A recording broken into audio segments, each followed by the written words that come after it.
Good evening, good evening, good evening, and welcome to the Reel McCoy. I'm your host, Meffistoe, and always with me, my hetero life mate, all my feelings. Football. Football. What is the Reel McCoy, you might ask? The Reel McCoy is your weekly movie podcast where we ask you to go watch a movie, you watch it, come back to us, and we break it down for you. This month of November, we chose to focus our gaze into football-related films because, November, Thanksgiving, football, blah, blah, blah. Anyway, that's what we decided, and that's what we're doing. And in order to do that, we will cover the movie Varsity Blues. Now, why Varsity Blues? Well, my feelings, do you remember why we kind of decided on Varsity Blues? Well, I know we had a conversation backstage where we were kind of going back and forth between one movie I was fighting for, but you're like, dude, we already had a best friends month, and I don't want you to cry during the podcast, which is Brian's No. Tell the truth. Tell the truth. So I don't want to cry during a podcast. Yes, he said, I don't want to cry. And I said, well, Brian's song is a great film, and I haven't seen it. I've seen it once. And I want to go back to it, and it is football related, but I wanted to keep the month more of an uptone. Yes. Sort of like my kind of reasoning is a lot of these football films, and we kind of touched upon it when we discussed Any Given Sunday a little bit, and I definitely said it on the Wildcats. There's a certain pattern for a football movie or any sports related movie where they put you in position in act 1, they bring you down in act 2, only to bring you way up in act 3, where you're as jazzed up to go to the second half or the last quarter as you as you watch the film, and it actually ends on a high note as possible, where in Any Given Sunday, it's Oliver Stone, and he brings you right back down to bring you right back up. Yeah. And it's really amazing. That's why I thought it was fantastic. Why Varsity Blues, they skipped over the fact they won the district, which means they're going to go to state. They don't mention anything that happened with state. They never mention what happened. Any Given Sunday, they don't show that game versus San Francisco. And that's exactly what I wanted to discuss with you once we start to talk about the movie after the behind the scenes. I want to do a quick comparison, put a pin in that. Quick comparison between Varsity Blues and Any Given Sunday as a football movie. Mostly because both of them came out in the same year, and they're totally completely different. They're totally different completely, yes. Yet they have similarities in certain points, okay? And you know what I mean, and we'll get to that. All right, cool. Let's say hello to the chat. Snortapurpus Q Bear, and of course, Troll, but IRL. Do we know you, Troll, but IRL, or are you a new face in the crowd? If so, hello, sir. Welcome. Hope you'll enjoy your time here. Right. Let's just jump right into a little segment we like to call Behind the Screens. Sound production, take 2.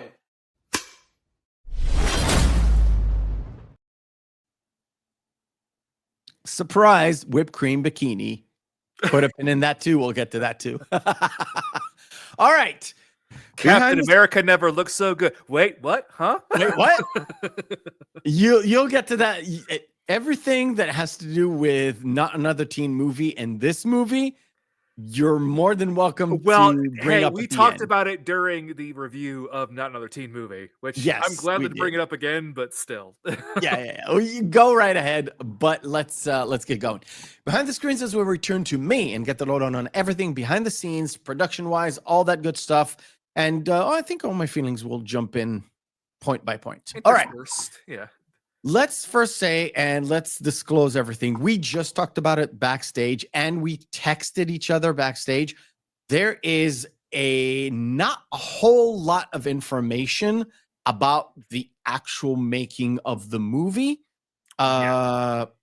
feelings. You said there's a documentary about it, but you really didn't have time. I know you're a busy man. Like outside of this like internet sphere. So Yeah. you have a pass for me forever. But yeah, there's not a whole lot of information about what went down. So we'll give you what we have. Okay. First of all, the original plan for the movie wasn't even to call it Varsity Blues. It was actually going to be called Friday Night Lights. Now, if that thing is familiar to you, wait a second. Now, Which is so funny because Jesse Plemons, who plays the little brother of Lance, was a main character in Friday Night Lights.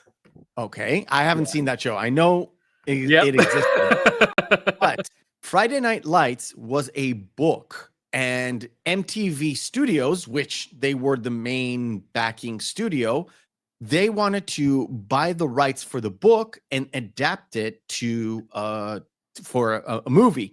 But they couldn't secure the rights. So what they did was commissioned a story that was similar, yet a little bit different, but fictional. And that's the script for this movie. Now, there's a guy that wrote the script. I haven't even looked what his name was because they never mention him ever again. It's so fucking weird with this movie. This is very similar. Just as an aside, too, this is very similar to a lot of the films that were MTV film productions. Yeah, like you can't find any information about them at all. So weird. Because so weird. To be honest, like had it not had a lot of like really up and coming teen stars and models of the time, this would have been like an MTV, like shown on MTV movie. Because MTV used to do their own movies. Yeah, I know. Back in the day. Yeah. Yeah, back in the day, it was like it's so weird to see the MTV logo on it. The movie logo, yeah. Was Dazed and Confused a part of that? I don't remember. I don't think so. I've seen the movie, like we were supposed to cover it, and I've watched the movie, but I don't remember if I've ever like thought about it. But I don't think it is. No, but for like because there is a tie-in to Dazed and Confused. Comes up at the very end, like it's a footnote. All right. In terms of casting, the only kind of casting thing that I saw was Chris Klein was the first choice for Mox. Chris Klein, the guy from American Pie. American Pie, yeah. He didn't go for that because he was filming American Pie. Because didn't he play? Was it? Because he was playing Oz. He was playing Oz, which was like a field hockey guy. Well, which is funny too, because Amy Smart was actually going to be in American Pie. That's right. And then she passed it, and then she went for Road Trip instead. Yeah. Which came out like 2000, I think, right? No, I think it was 2000. Yeah. Yeah, 2000. It was a Phillips movie. All right. Yes. Then there were two people going for the Mox role. One was James Van Der Beek. The other being, do you want to take a wild guess? Has to do with Dawson's Creek. Oh, I can't remember his name. Everybody remembers him as Pacey because he's never done anything else other than like another show, Fringe. Paul nailed Joshua Jackson. Yeah, Paul nailed it. So Joshua, of course, Paul nailed Pacey and Dawson were up for the role of Mox. Yeah. And the director chose Van Der Beek because he said he kind of looks the part of a Texas guy. Joshua Jackson didn't look like a Texas guy. That's the only reason I found. The thing is, James Van Der Beek did play football in middle school, but when he was in middle school, he got injured and never got back to it and quit for drama classes. So it is what it is. The thing is, whenever you see him actually throw a football, like a good spin on it, it's not really him. They had to bring in a star quarterback from Texas University, not Texas A&M, Texas University, I think the guy's name is Applewhite or Josh. I think it's Josh Applewhite or Chris Applewhite. Doesn't really matter. So every time you see Mox throw a ball, it's a real life Texas QB. Because, quote, James Van Der Beek cannot throw to save his life. That was one quote. The other quote is, this is Paul Walker, he throws like a girl. That is from the documentary, by the way. As an aside too, just as something that's a little bit of a side reference to this film, Sure. is, do you know back in this is a wrestling tie-in. I have that note, dude. Okay, never mind that. You'll get to it then. Never mind. At the very end, because it has nothing to do with it. No, it's just really, really funny because It's like, really funny. It's really funny. Major Applewhite. Thank you. Major Applewhite. And I was God gonna say, damn, that was a fucked up name. Yeah. As an aside, for Skulls, no, I have an idea for a month called "This Frat Is to Die For." All right. Yep. next November, then put that under. We have to open up a new sheet and give you access to it so you can write your notes. Oh, I know. I've got several months cooking. yeah. I've got several months cooking too, and I'm pretty sure we're gonna have a full year really fast. All right. Where were we? We were here. All right. From the entire cast, most people didn't actually play football, except, Van Der Beek and all that, but that's middle school. Except for one.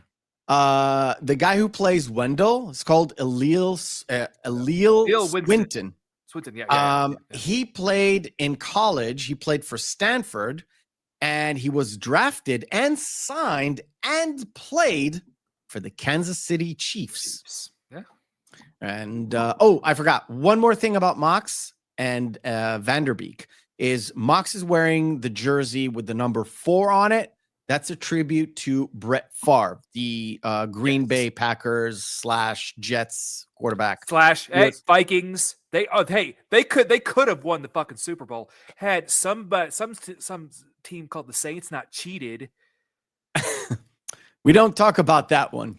Hey, there's a reason why as soon as after that game, what they did called illegal targeting was banned.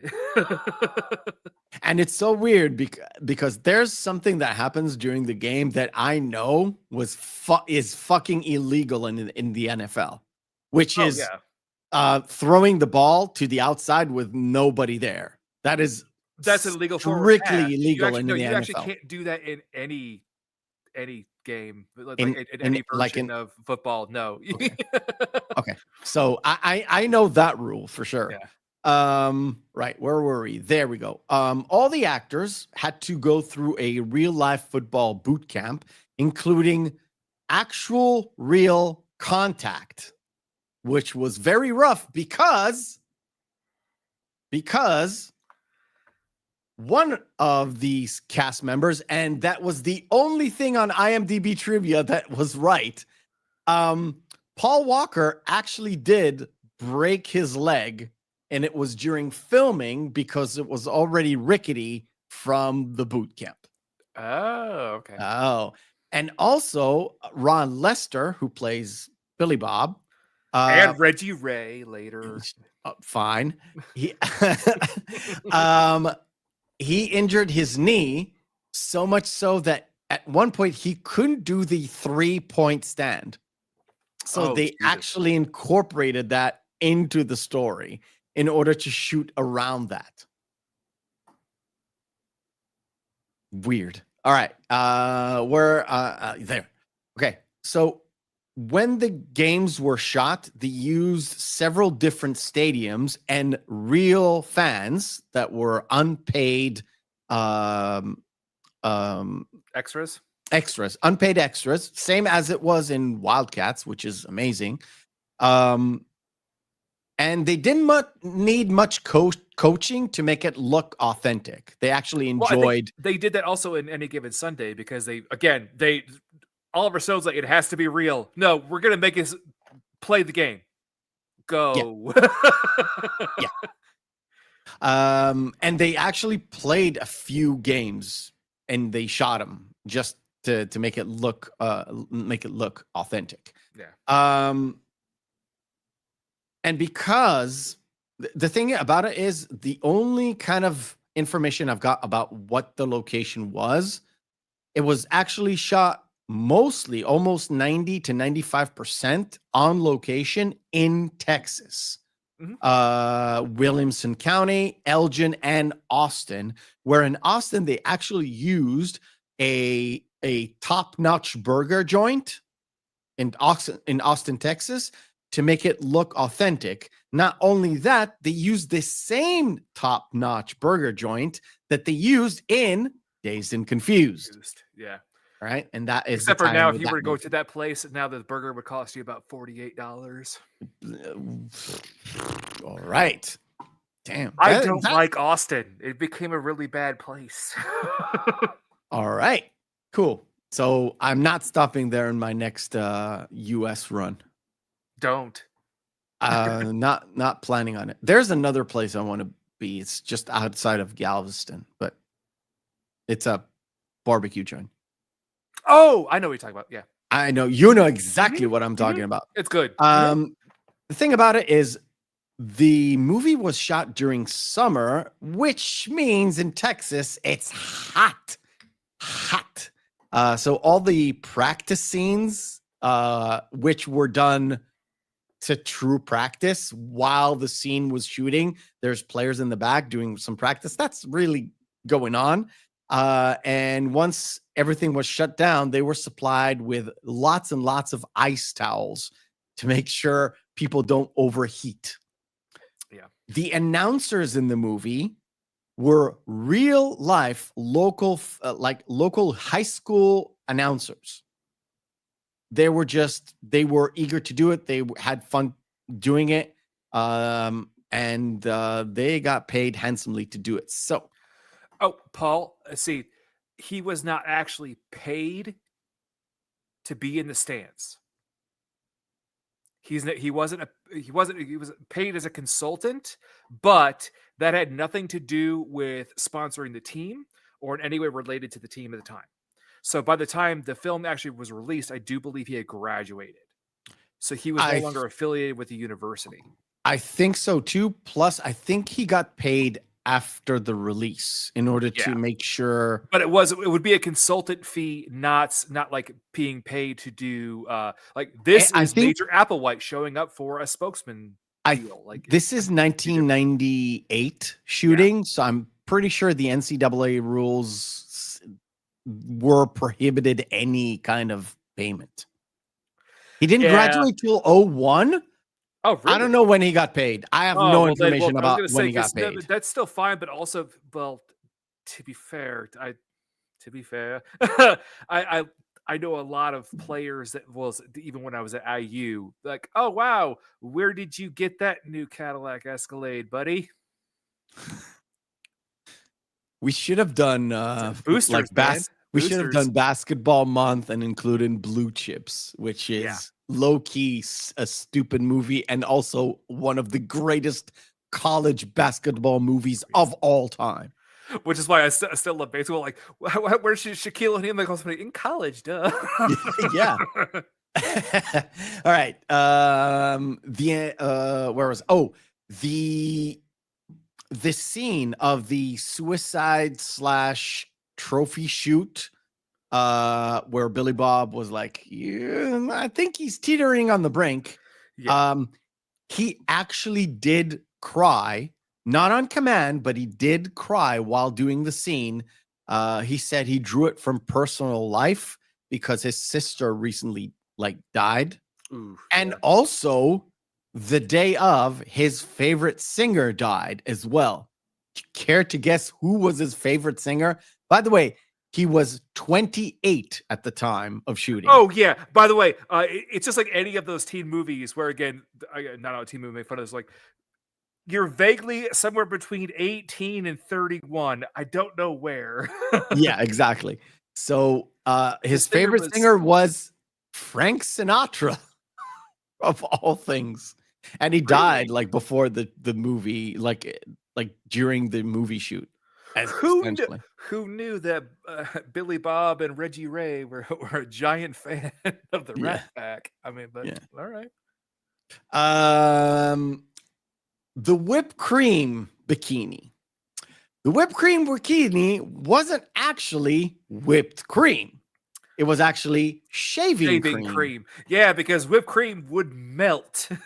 Yes. They found that the consistency of the whipped cream, no matter how hard they beat it, Yeah, didn't I'm sure that the costume guy's going, no. I think we could try to do another take with whipped cream. Shut up.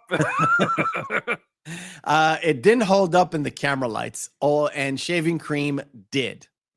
Also, she got a nice bikini wax out of that one with the shaving cream down below. Yeah, that's not a real thing. That is a joke. Well, I'm just saying that, but it's clearly evident though. It's like somebody trimmed. Somebody trimmed. Now stuff that is around the movie and not really concerning the movie. The University of Toronto sued Paramount for infringing on their Varsity Blues trademark because that's the name of their Canadian football team. And that was settled out of court with a hefty donation to the University Scholarship Fund. I can't be mad about that. That's no, you can't. You're like, oh, yeah, okay, I get it. And there's also a Varsity Blues curse. Did you know there's a Varsity Blues curse? No, you did not. No. Neither have I. Never heard of it.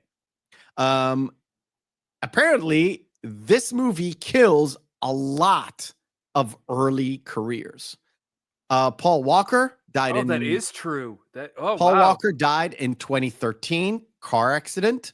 Ron Lester, Billy Bob, died in 2016 from kidney and liver failure. I wonder why. That also, like, I don't think he did anything after he played again Reggie Ray in Not on a Teen Movie. Okay. I don't think he did anything after that, but. And also Joe Pichler. Have you ever heard of Joe Pichler before? No, you haven't. No, he's Kyle. He's Kyle, and he went missing in 2006 and was never found. Well, never also found. Too, if you look at any of the actors that were in this, I mean, Ali Larter was in Jay and Silent Bob Strike Back and a couple minor roles after that, but that's about it. I mean, Scott Conn. Scott Conn has a long, illustrious career of being a C actor. Yeah. Like he's done like all 3 of Ocean's 11 movies, and he's done the renewal of Hawaii Five-0. So kind of there. But Amy Smart. Yeah. Amy Smart is Amy Smart for the better part of the early 2000s. And also, it also claimed James Van Der Beek's entire career because, again, after Jay and Silent Bob Strike Back, you've never heard of him ever again. Hey, no, he was fantastic in a comedy series that your wife, and your daughter should watch called Don't Trust the Bee in Apartment 23. He plays himself in it, and it is fantastic. And it claimed the career of James Van Der Beek. And stop treading on my fucking jokes. All right.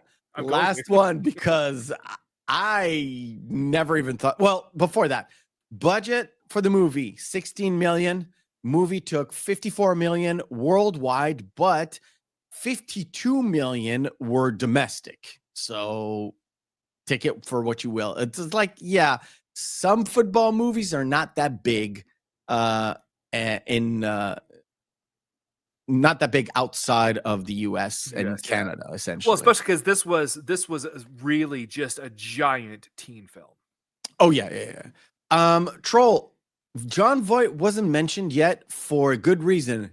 I have no singular thing to say about that because I couldn't find any information. Not how he was cast, not how he was treated on set, now he treated other people. Was he an actual douche or just the douchiness came in later in life? I don't know. No, I think Troll was referring to the fact that like this killed Jon Voight's career too, but like no, Jon Voight was already on the decline anyway. So this was like no.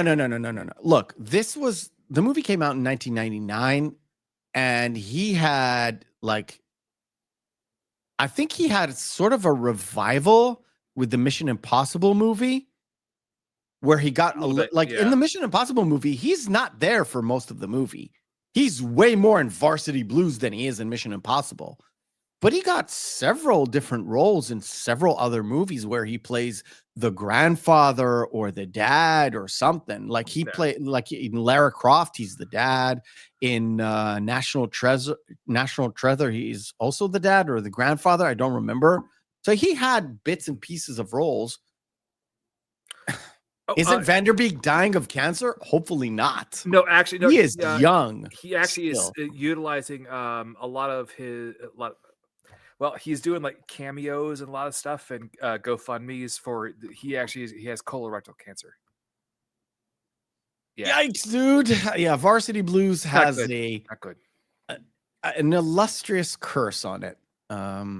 Also, you said Jesse Plemons. Plemons. Jesse Plemons actually did go on to actually have kind of a career after this, but also he was only like 9 or 10 when he was in the movie. Yeah, so, and you can barely see him in the movie. And I was like, oh, shit.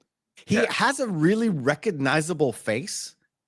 So it's like, oh, shit. It's that guy. Right. I literally did not remember. I don't know why, but for some odd reason, I obviously don't conflate the two, but Jesse Plemons to me looks like a young Philip Seymour Hoffman, and just an odd, like the way his face is structured. And I can see the similarities, but not to me. I'm hoping he gets the success and not the heroin addiction that Hoffman had later on in his career. Hopefully not. I don't wish that on anybody. And one last thing.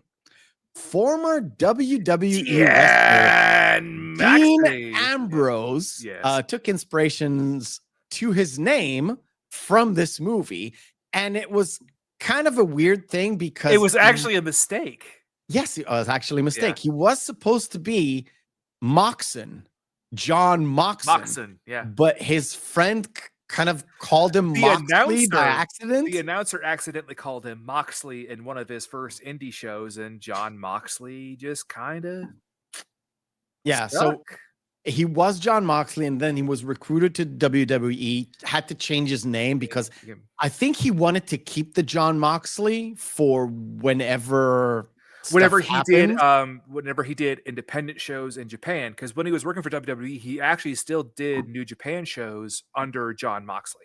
Yeah. So he had to keep that. So that's why he's Dean Ambrose in WWE, and not anymore.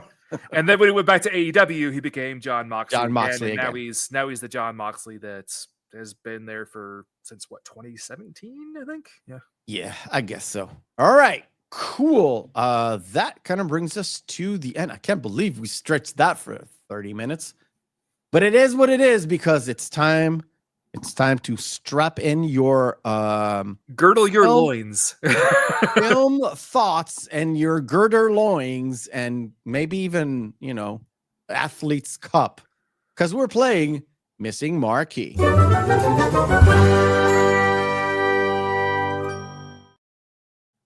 I don't know what one has to do with the other, but it is what it is. Missing Marquee is where we take 10 posters of movies. I already said the first one. It's like, shut up. You're disturbing my flow, and now I don't remember where I was. 10 posters of movies have their text written off. We display them, and you guys in the chat, not Mr. Oh My Feelings, will have to guess which movie this is. Damn, I love you. Damn, stop fucking me up. I love you, brother. God, holy shit. Right. Hey, it's been forever since you actually fucked up the intro. I had to mess you up sometime. Finally, I got shit got shit down, and you're holy shit. It is, of course, Akira. It is Akira. I rewatched it since with my daughter. She did not like it at all. Yeah. Yeah. She said it was too weird. And I said, duh. That's early anime. Like, she loves Demon Slayer, but Akira is weird. Yeah. I don't know where the fuck. Denis Villeneuve. One of the early, I did not know that Denis Villeneuve directed that movie when I saw it for the first and second time. Mm-hmm. I loved the concept, but the way the movie ended made sure that I did not like this movie. I appreciate the artistry. I appreciate the mystery. I appreciate everything. The problem is the ending made no sense. No sense. And I love Denis Villeneuve's cinematography, but he should be a cinematographer, not a director. Wow, nobody knows. What is the name of this movie? Oh, Kalikioki knows it. Oh, hi, Kalikioki. Yeah. How you doing? It is Arrival. And he had Akira first as well. Oh, he had Akira first. Sorry, my man. I appreciate you. Talk about another. Oh, this movie's. I do believe I know this one, and it's really bad. I didn't like it either. It's I think it's starring Aaron Eckhart. Yeah, Paul's got it. Yeah, Paul's got it. Battle of LA. Of LA. I think that movie kind of caused me to not go and see Edge of Tomorrow in the theaters. That and the fact that my wife doesn't like Tom Cruise. But Edge of Tomorrow is so good, though. But Edge of Tomorrow is so much better than Battle of LA. Yes. Steve McQueen, a Bullet. Yes. Bullet. Bullet is... All right. This is a hard one. It is... No, it's not the Dude Gone Country. No. I think it's 2013, 2014. Yes. I think. And he won the Oscar for lead actor in this movie and not in Big Lebowski. Yeah. Which is odd because nobody remembers this fucking movie ever, ever, ever. Like off the top of their head, nobody remembers this movie. Yeah. It's like Kalikioki is some country movie. Yeah. Wild something. Close to wild, but not really wild. All My Feelings, you've got it? I thought it was Wild Heart. It is not Wild Heart. It is Crazy Heart. Crazy Heart. Okay. Wild Heart is with Melanie Griffith. Okay. That's that. Well. Yeah. That's just easy. And that's the two of the siblings where they're both just awful. I don't know what it is. I like them both. One gets naked all the time. The other one is Maggie Gyllenhaal. I'm sorry. It's the other way around. I'm sorry. We'll have to review The Secretary sometime because that's a fun movie. Dude, I'm on a James Spader trip because I am binge watching Blacklist. The only thing good about that show, and I'm dead serious. It's James Spader. Yeah, dead serious. The only thing good about that show is James Spader playing Raymond Reddington. Yeah, unfucking real. Yes, it is, of course, Donnie Darko. Well, I didn't like this movie either. I thought it has a great concept. Yeah, I don't like near future sci-fi films here. I really enjoyed the concept of this movie, but Matt Damon is the wrong guy to play this part. Damon, yeah. Well, but also too, like they really should have shown more of the underside. Yeah. Than focusing on like obviously the prosperity. Right. This one is actually difficult. When I saw this one pop, the answer didn't come to me immediately. It should have, but it didn't come to me immediately. Because if I'll pull it. Zoom. My screen is, oh, it doesn't want to zoom. There it is. See the helicopter here? Yeah. It threw me off because I'm guessing. That is actually the correct answer. Goldfinger. You know how you're supposed to know? Odd Job Yeah. is there, right? I mean, who throws a shoe? Honestly. Who throws a shoe? This is the last one. I had 9 on this one instead of 10 for some reason, but it doesn't matter. This is actually one of the only Ghibli films that I actually like. We watched it with the kids. I don't like a lot of them. Like we watched Spirited Away with the kids. I thought it was and this one for sure. Princess Mononoke, I thought it was meh. This one I like a lot, and there's it's the Momo with the cat bus. They liked a lot. Was it when I was young? It's not Nausicaa. It's literally in the background. Yeah.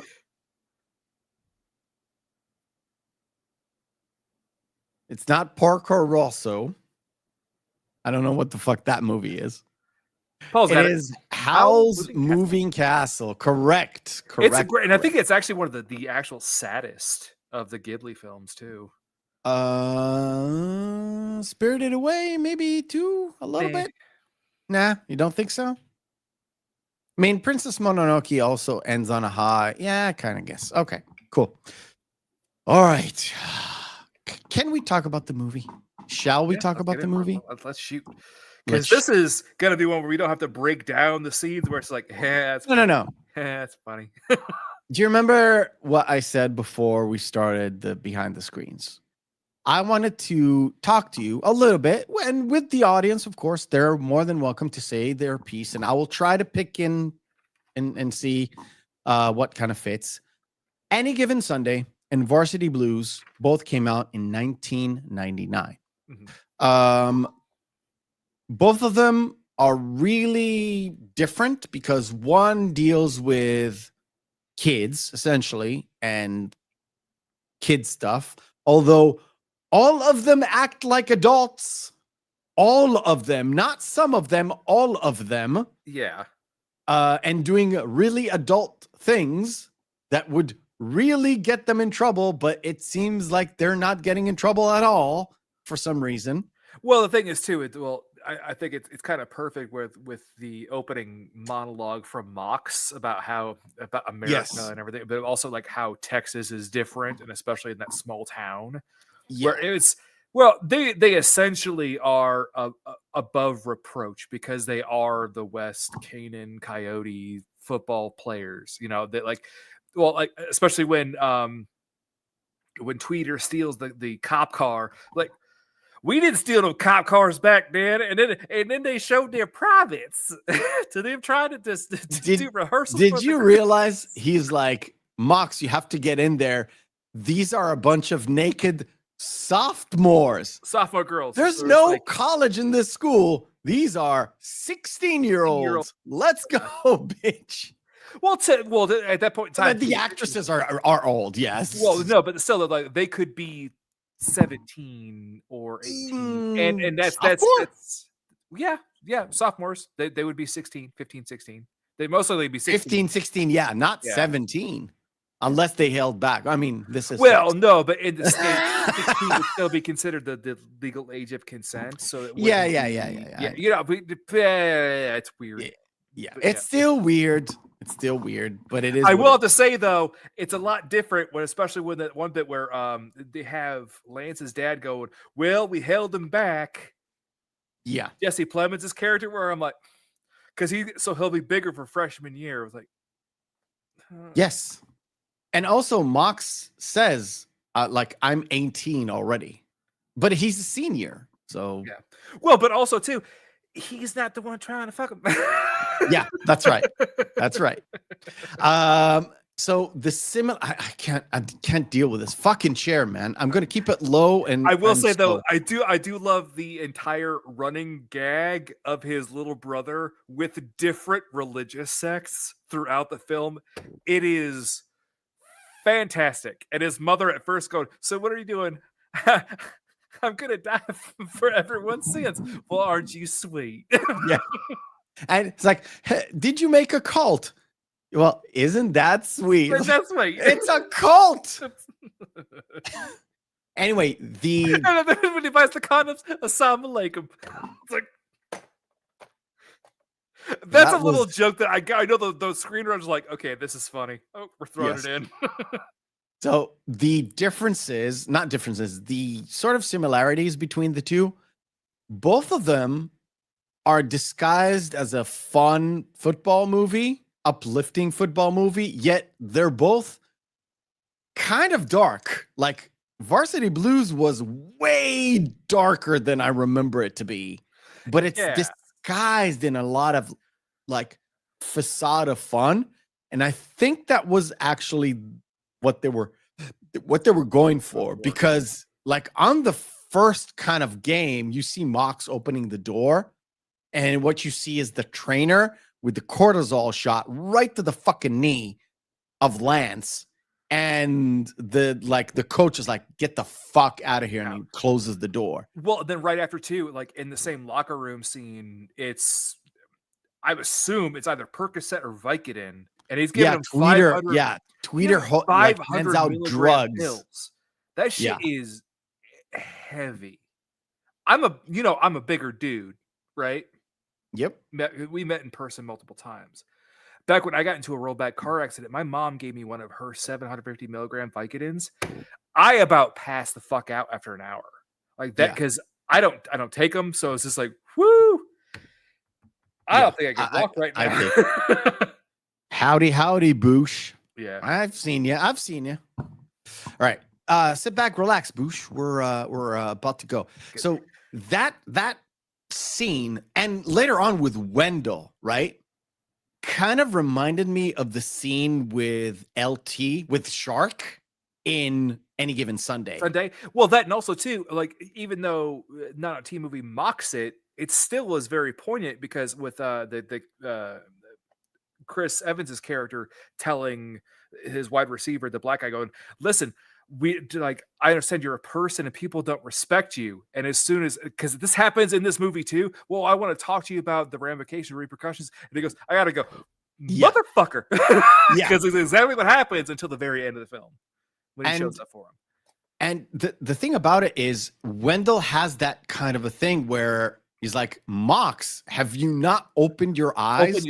I literally, we're a running offense. I'm the running back, yet I have the most running yards, and I have 3 touchdowns for the entire. Like, this is a team that up until the loss we see has not lost any game that season.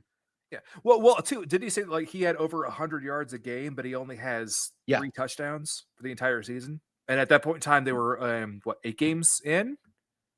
I don't remember. Yeah, exactly, they but there were. Still, it's like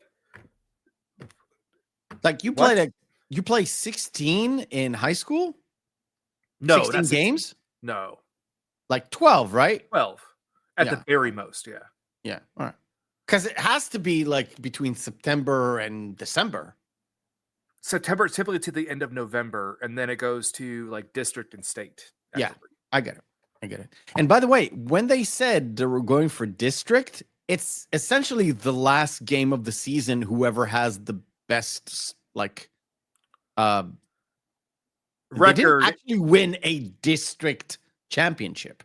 No, they won the won league, essentially. The district for that area, and then they're eligible to go to state. Yes. That's the thing. So they had the best kind of win-loss ratio of the district. That's the district championship. Yeah, and it's completely different too, because I did love the fact that they did drop this as a very odd little aside that really showed that whoever wrote this actually did do some studying of football, because the Gilroy team, they dropped from 4A to 3A, because the high school that I went to, I told you about, was gigantic, and we were 4A, and it was it's very, very, very different. Okay. All right, Paul's got a little fact for us. Texas high school runs 2 to 3 weeks of August to the first week of December. December?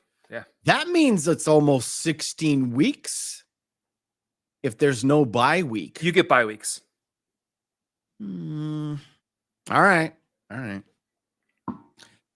I guess. Because I think the ISHA did the same thing too. But I wanted to go back to the That's old personal football stuff. The comparison is also, and we mentioned it before with the whole district and like state. You said they don't mention state at all. It is the same when Any Given Sunday, where they win their like qualifying game, but they don't. So they win their first playoff round bid, and then they just don't go to the Pantheon Cup because they lost to San Francisco. You don't see the game. They just talk about it during sort of like the end credits, last scene of the entire movie. Yeah. And this is the same where you have Mox telling the story of what happened after high school. He never mentions that they went to state and won state, which because he actually just said, he says flat out, that's the last time I ever played football. Yeah. Well, I think that might be because the coach kind of quit too, which is kind of put the kibosh on everything. That'll be at the very end bit. We'll talk about that because that's super weird. But anyway, so the first bits, obviously we have to go, is got to love the whole bits of Bacon. Yeah. And Billy, I love that dog. I think it's a pig. Yeah. All right, Billy. It's kind of fitting. The pig is named Bacon. Duh. When Billy Bob picks up Mox in the morning after, wait a minute, I have the. And also, what was Reggie Ray's pig's name in a teen movie? I don't remember. Sausage. That's right.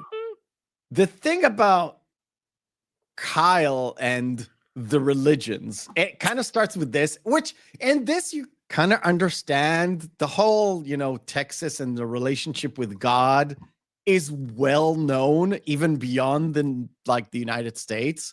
So this didn't, pulled out a lot of alarm bells in terms of what the fuck is he doing. I was like, okay, I get it. But then when he started to eat and has the cross and he tries to pick up the fucking cereal. To forming a cult? And then, of course, Billy Bob picks him. On this side, it says Billy Bob. The other side, it actually says Bacon. There's a glimpse of it. There's a glimpse of it, yeah. There's a glimpse of it when he picks him up, and there's a glimpse of it when they go back after the shotgun scene, I think. So Billy Bob picks up Mox, and they make him run. No, they make Lance run. Which one of them ran? No, they make Mox run. Mox run. Oh, okay. No, not Lance. Lance is picked up with all the revelry he deserves. Yeah.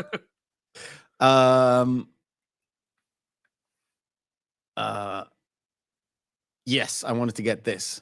So Billy Bob is eating his breakfast, which is, Eggo waffles dipped in peanut butter. Then he takes a maple syrup back.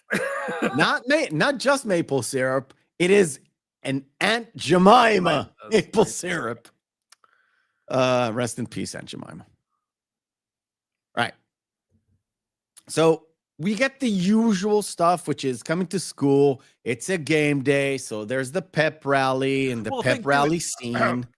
The thing was, you actually really get the very West Texas vibe, as Troll can admit to how important football is to Texas, because even as they pull up, people are cheering for them prior to their pep rally. Oh, yeah. Yeah. There's a shot where you see when they're coming to the school, they already know it's kind of the game time, but this is the school. When it transitions between the pep rally and later on, after the whole school scene, you kind of get introduced to Lance's sister and that whole relationship with her and Mox, which is not based on the football. It's actually based on him not liking football so much and him not really playing. Well, he was kind of forced into it by his dad. Yeah. And that's kind of the ongoing bit where even at the end, we're like, I don't want your life. And underneath, it's really subtle. There's a whole vibe of people who don't actually like the mentality of the football and they want to get out. Yeah. It's the same with I don't remember her name. Amy Smart's character. That's Lance's sister. That's Jules, and then we Jules. have even with Ali Lauder's character Darcy. Darcy just wants to get the fuck out of this town, and that's the only reason she attached herself to Lance, because he had prospects. He was going to Florida, right? He was literally signed to Florida on a football scholarship, and that's her ticket out of there. When Mox comes in, she looks at him as, oh, he's my ticket out of here because he's plays well too, right? So he might get picked to somewhere else. So that's my ticket out of here. So it's very subtle, very underneath the surface. Well, as soon as there was that especially that when Lance got hurt, Darcy immediately latching on to Mox because my ship has now literally sailed. It's sunk in the harbor actually. So let me attach me to you. With Jules, I don't think it was that way. I think Jules actually just respected Mox as a person, and that's the reason why they got along. Because you have to remember that Jules is actually a year younger than Mox. Yes. So they wouldn't be going together. Yes and no, but she's not really dating Mox, right? They're more like friends because they don't kiss, but they seem exclusive, but they're not exclusive. Mox? Yeah, they do. It doesn't really matter. The point of the matter is she thinks he is her sort of beacon to get the fuck out of there because he's going to Brown. Oh, I don't think she might, follow him a suit. It's just not her time just yet. Oh, I'm sorry. That maybe I've just misinterpreted, but I didn't take it that way. Okay. So the first game comes in, and again, the comparison to Any Given Sunday when Billy Bob gets hit. With Billy Bob and with Shark. The Shark and Billy Bob it kind of goes together, where some scenes that Shark had, like Lance and then Wendell had, and the other ones are like Billy Bob stuff. And like I said, it does have to do with it and doesn't have to do with it, but there are very similar scenes that kind of reminded me of that. But Billy Bob completely off his rocker because he definitely got a concussion. Completely had a concussion. But I would say the only thing that was the kind of odds shift there, where you were kind of thinking that maybe they'd be a little bit different, was when they had the how the first time you watch it, you think that maybe that Mox is going to get a break because of that throw that he did to the ref. Yeah. Obviously, again, perfect spiral throw from a Heisman winner. Yeah, exactly. and that's the whole point, is the movie is telling you something about Mox before you actually see it on the field. So when he does have his day in the sun and has the we'll call it the Willie Beeman moment, where he does not listen to his coach at all, does not do his plays, and just runs with it as much as he wants. Well, the only thing too is the first time he does it, because he literally just could not read the play that he was being told to run. So he just ran it. But again, you showed that again with the cortisol shots and the pills there. And the thing is too is there's obviously something seedier going down with Tweeter, because he also has the issue of the cops later, where again they probably had a run-in before, but he even says it to Lance when he gives him the pills. Don't worry about that. I've got more of them at home. Yeah. So, So kind of what comes next is, again, to show us how Lance and Mox are. We're going to skip the party? We can't skip the party. We got at Fine. least do a couple bits about the party. Because again, just this movie has those really late 90s, early 2000s zingers that are so good.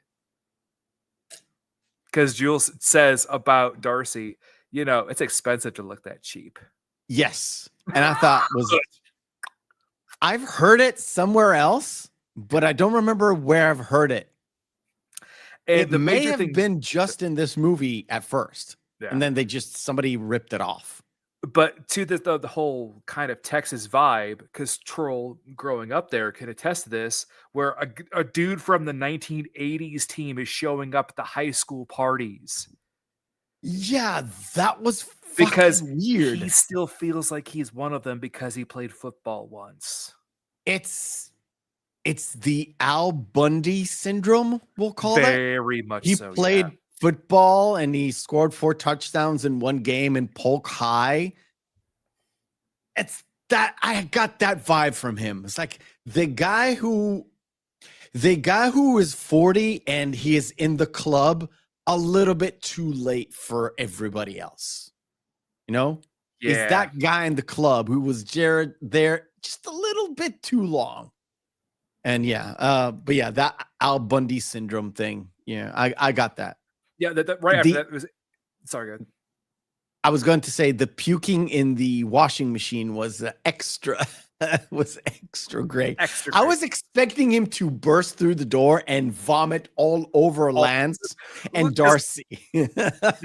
Had that had been not a teen movie, that would have been the shot there. Blah. Yes, Yeah. because this is supposed to be a real story and not a comedy. Yeah. And they didn't go the Animal House route. They went for it's disgusting and it's in the wrong place and it is comedic, but it's not like parody-esque. What I was thinking is more the meaning of life. The guy at the Yes. fancy dinner. Yeah.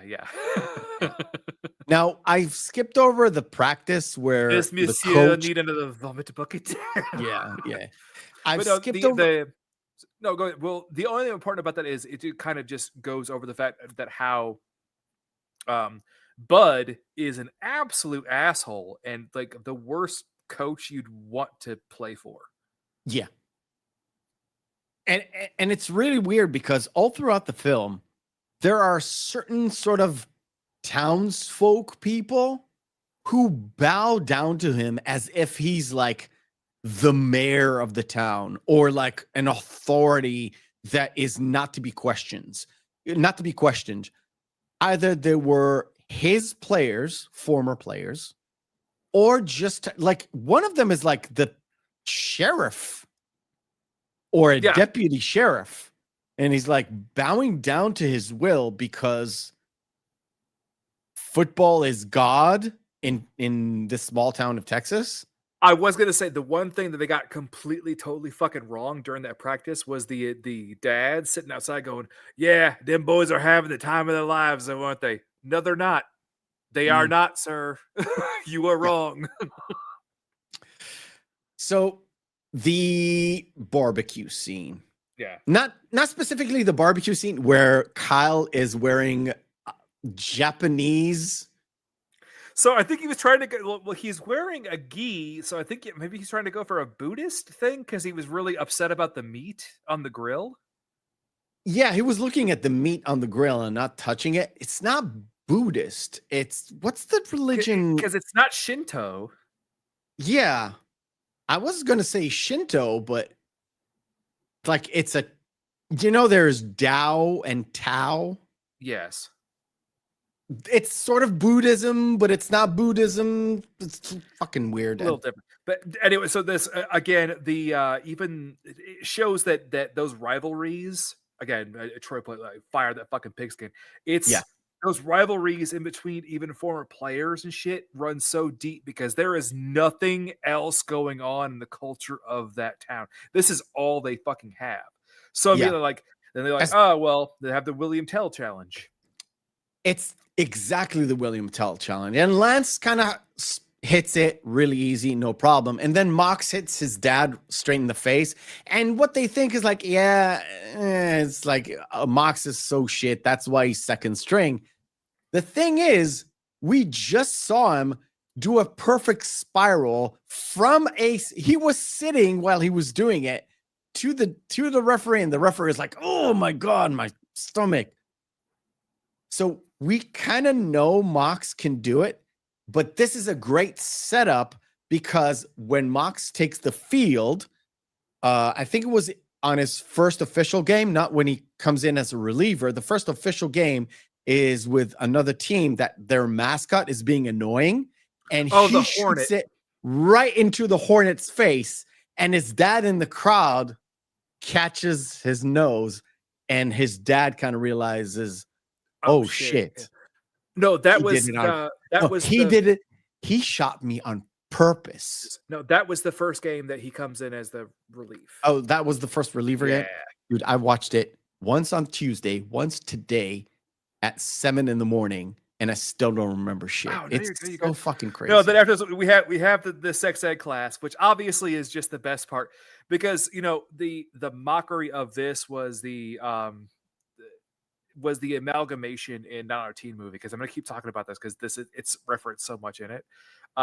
Was her and Nadia from American Pie was the amalgamation, was the foreign exchange student in not teen movie that was just naked the entire time.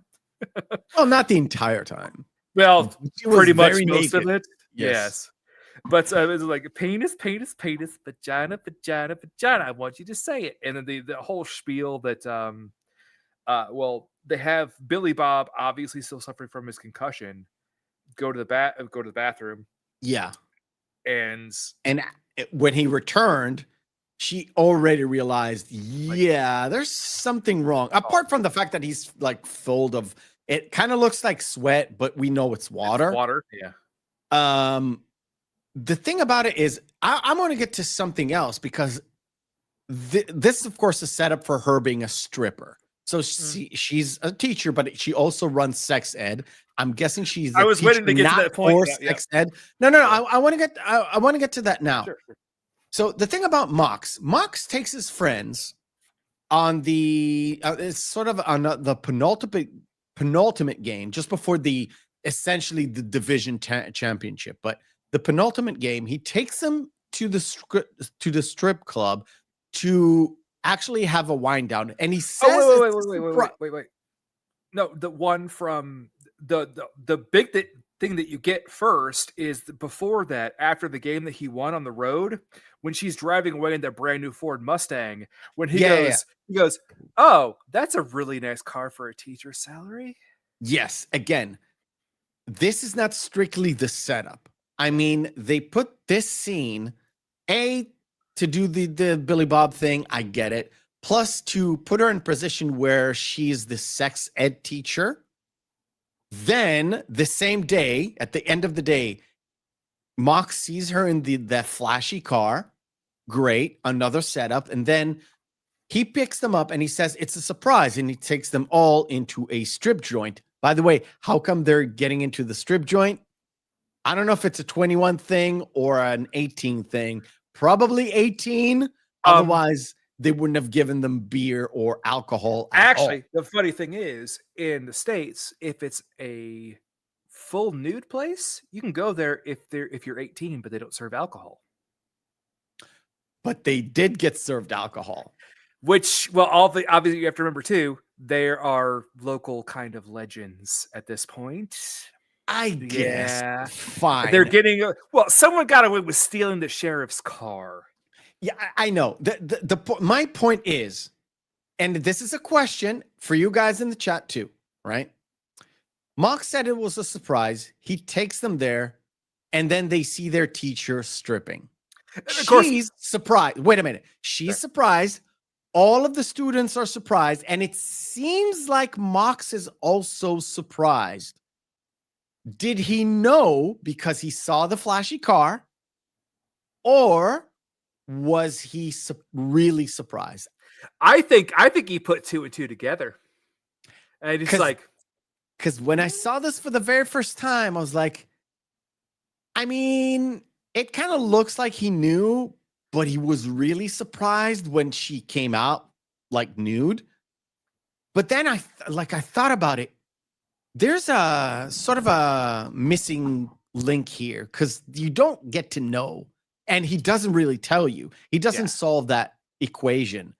Did he know or did he not know? Did he put it together? Because he is smart. Mox is, he's going to Brown. He's pretty smart. He's not dumb. I don't know. I don't know. I think he knew, but he acted surprised. Yeah, which I think that's the reason why he set it up to go to the strip club for an entire night. Could be. Yeah. It could be. But also, just as an aside, though, picking Hot for Teacher, I mean, whoever the soundtrack, good job. Yeah. To be fair, I was surprised. There were lots of songs that I actually did recognize. The soundtrack is fucking amazing. You got Foo Fighters, you got Green Day, you got I don't remember the name of the band, but there were a couple of bands that I knew the song. The Offspring were in there. The Offspring were there. Like I knew some of the songs. I didn't know the name of the band or the song. Soul Asylum? I do believe they did Run, I think. I don't know, but Soul Asylum. But yeah. The soundtrack Collective was Soul. fucking great, dude. And I kind of like, damn, it's sort of like late 90s. It's not the Foo Fighters. Was it the Foo Fighters' first album? I think it's the second one. No. This is after the Color and the Shape, which was the Foo Fighters' first album. This is My Hero. It's like the second album, right? But this was the first time it had actually been debuted, though. Like Hero, okay. Yeah. And Green Day is definitely from it's not from Dookie, it's from the second one. No, it's actually from Nimrod. It's from Nimrod or the third one. I think it's from the third album because it's before Warning. Yeah, so you got these bands, or like they're well known. It's not their signature album, right? It's not their first album. It's not their signature album, and it's pulled, and all of them kind of work well with each other, and they're played during transitions, like when they drive to the school or when they drive to the strip club or during the game. Oh yeah, the interlude of Hero during the Gilroy game. It's like, yeah, that's perfect. That is, it's great. Which I think if the guy who actually worked on the sound tech there, making the soundtrack, like I think he probably would have actually replaced Run with Hero at the very end for rolling credits if had he known how Hero was going to become a huge hit. Not the fact that it was a huge hit, the fact that it actually it kind of fit with the theme they were going for, which is Mox being a hero. Well, yeah, because even Jules says like, well, you know about heroes, you're a football player. Like it was like, Collective Soul. Yeah, that's dude. Oh man. So next play, or the meaningful play, is the fact that Billy Bob is like completely out of it with a concussion. There's a big fumble. They were about to win the game, and not about to win the game, but they were down, but they could have won the game. Lance gets hit, tears his fucking knee apart, can't go back. Mox has to go in, and Mox doesn't know the plays, like you mentioned, and he runs them willy-nilly, we'll call him. He just runs the plays as... Well, the first play he runs down pat, and it was perfect. Like the perfect throw, everything. And even the guy's going, the guy's going, I think he knows better how to scratch himself than throw a football. Yeah. And then he throws a great football. And then they're like, well, where the hell is this Mox kid been? Yeah. And then, of course, the next play is the Hornet play. Yeah, because the Hornet play. I have no idea what the fuck they're saying. Let's just run it. And he just runs it in himself. Which is exactly what Steeman Beeman would have done. That's the first play, not the first play. The first score to win the game was Willie Beeman just running whatever play he wants and just running and making a touchdown. Yeah. And that's exactly what happened in this one. I was like, this is, they didn't know about what they were doing behind the scenes. It's really weird that they went for the kind of the same scene where the reliever comes in, doesn't really know the plays, and then just makes a hodgepodge of a play and runs to the end zone as a quarterback, which is, if you don't know American football or football, doesn't really happen unless you're like Michael Vick or Peyton Manning.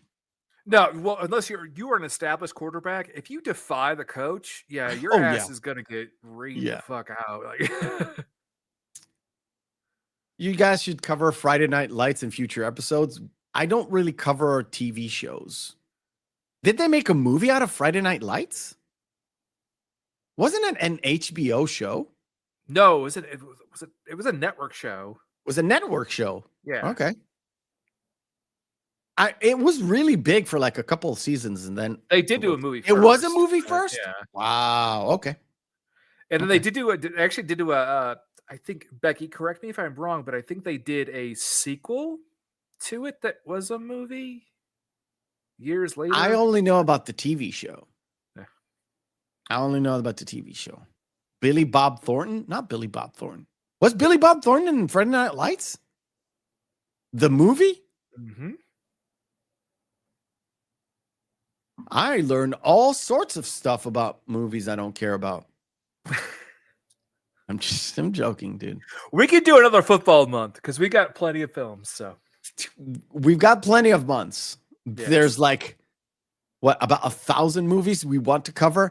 And a certain somebody, which will not be mentioned, said, why don't we go to episode 12 and redo it? I'm not mentioning names. No names. Because I don't remember them. Uh-huh. Uh-huh. I'm not talking. Oh, okay. So Lance goes into the hospital. Oh, it's fucking an hour 15 in.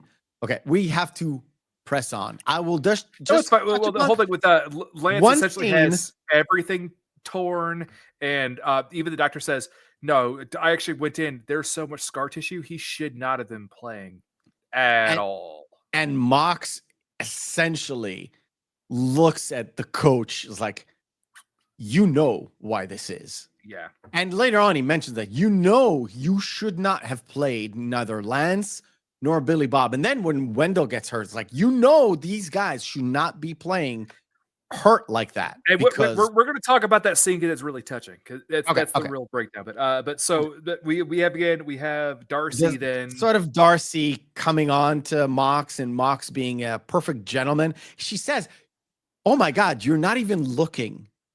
After she says, well, what are you so excited about? It's just like a bathing suit. It's like, and then she complains, you're not even looking.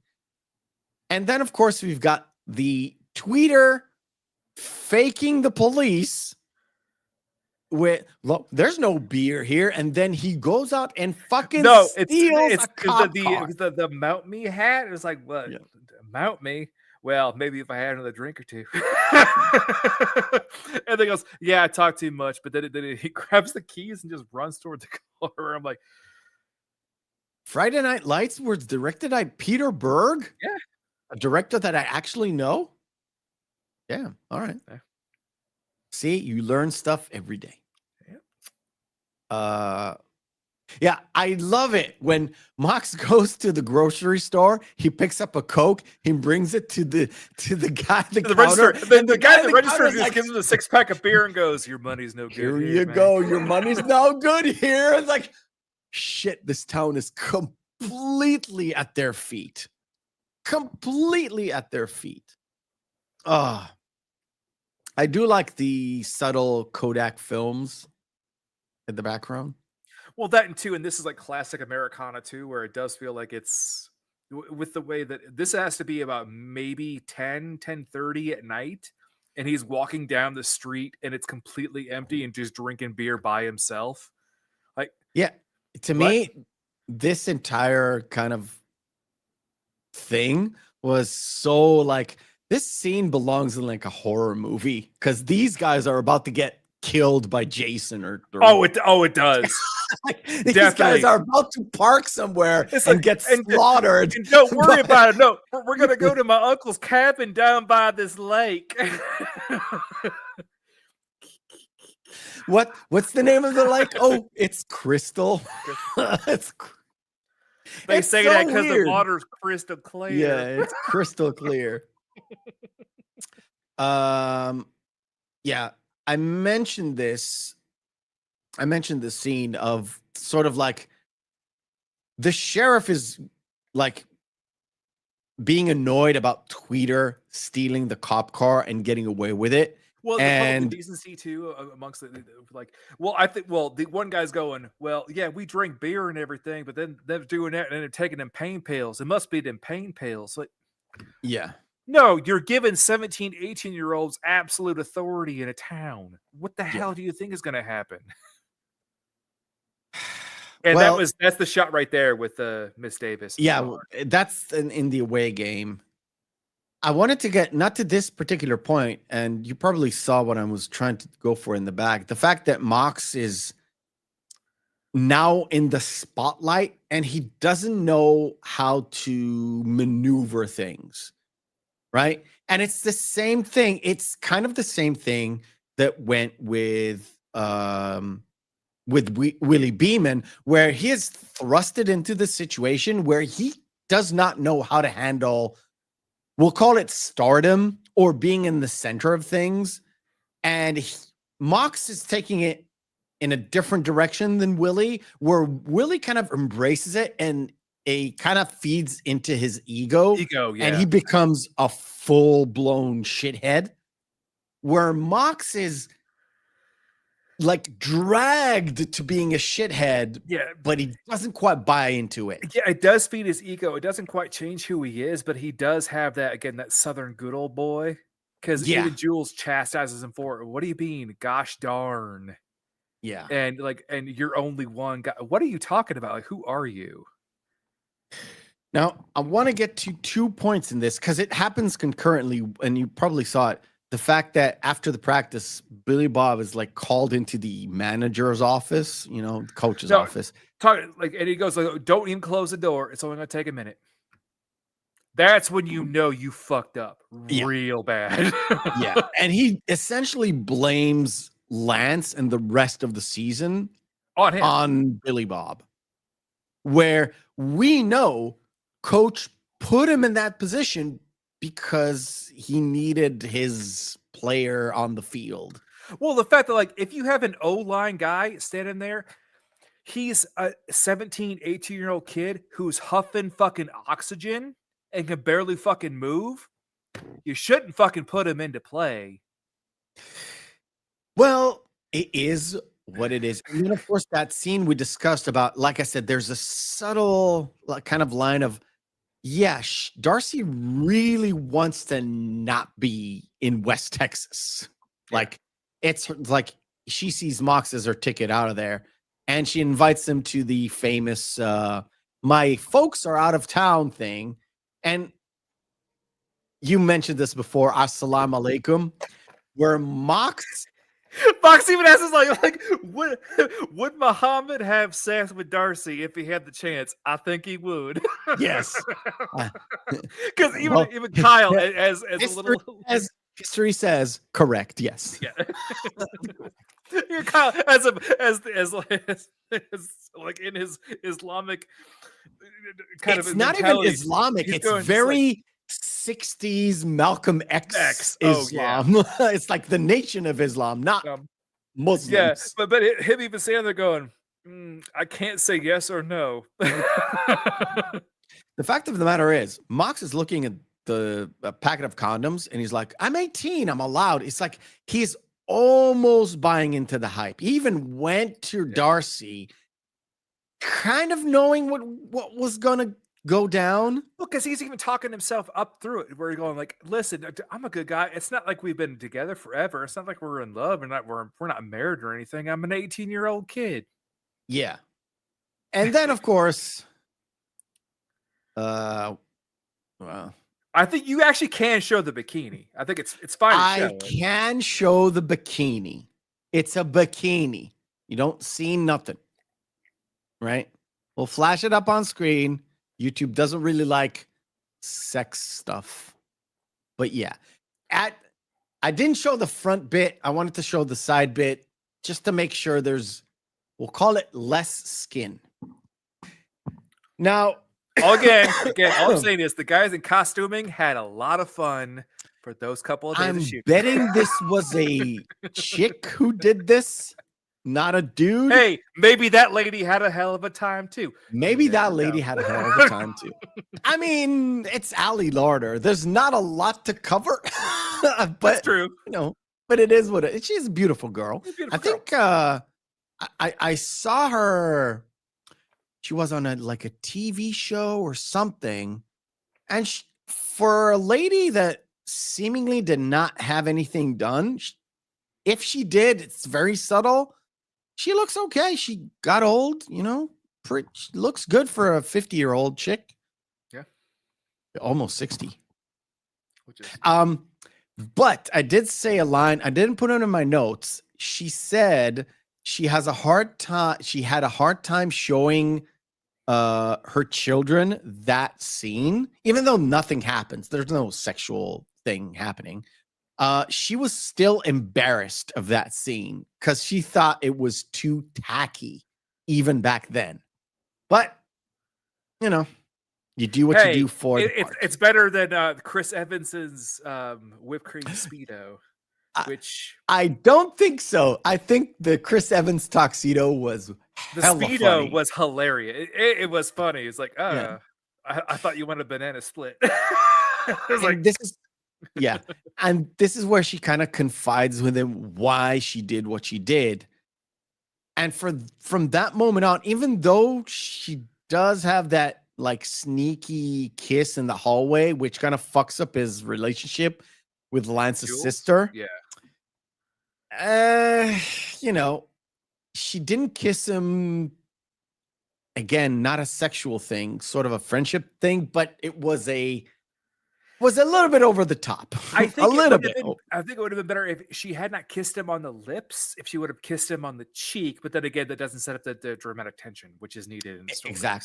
Exactly. And this is where, again, I said it before, it's Wendell kind of, Mox already didn't like Bud, the coach. Well, the thing is too, if none of the actual players liked him, they all fucking hated him. Yeah. And Wendell's like, you don't get it, right?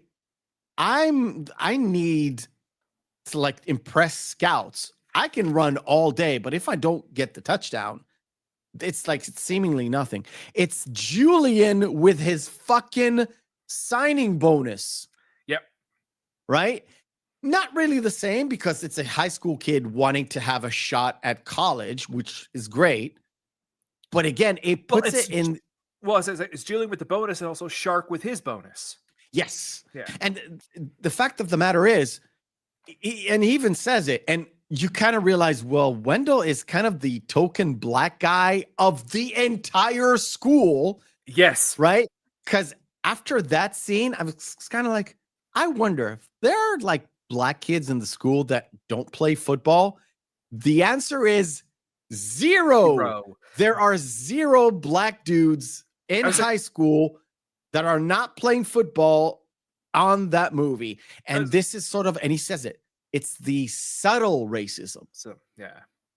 I would say the only other black guy that I remember in it was the cashier at the mini mart. Selling the condoms. That's why when the little kid said Assalamu alaikum, he goes, okay. Yeah. Yeah.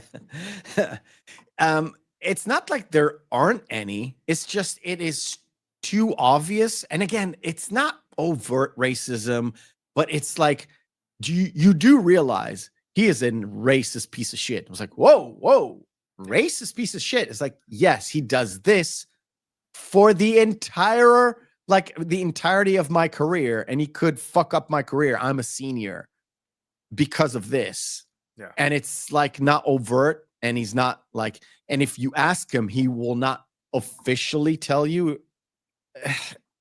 Again, it's putting, I don't know, it's putting real life in front of your face without like shoving it down your throat. Yeah. Right.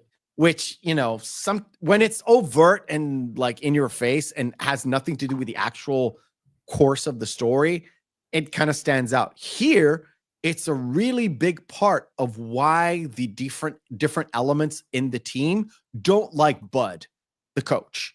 Oh, yeah. So Mox has a reason. Wendell has very legitimate reason. Even Tweeter has a reason, and not to mention Lance has a reason. But they're too caught up with the town folk. They're very much ingrained with the town and everything around it and everything around football. That's why, kind of like even in this scene, not in the burger scene with Tweeter. That scene with Tweeter actually does make me laugh. Just like, you realize you're a piece of shit, right? And then also when he was like, dude, that's what you're looking down at? That's called genital warts, my friend. Yeah. Yeah. I was like, yeah, you got herpes. And you know why you got herpes.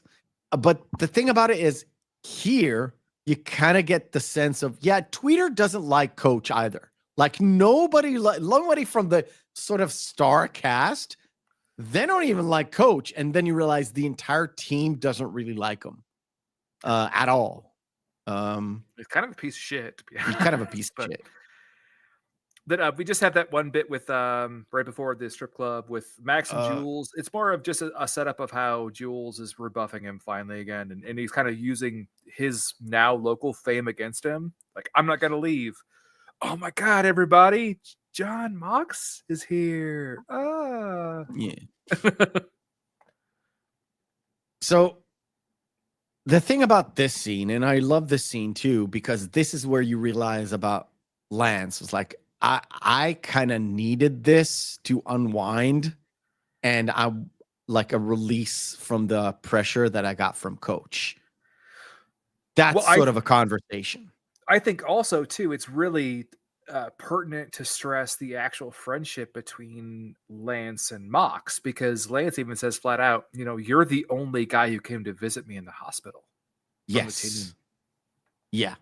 And it kind of sounds weird because they seem like a close bunch. They were all going to school in Billy Bob's truck at the beginning of the movie.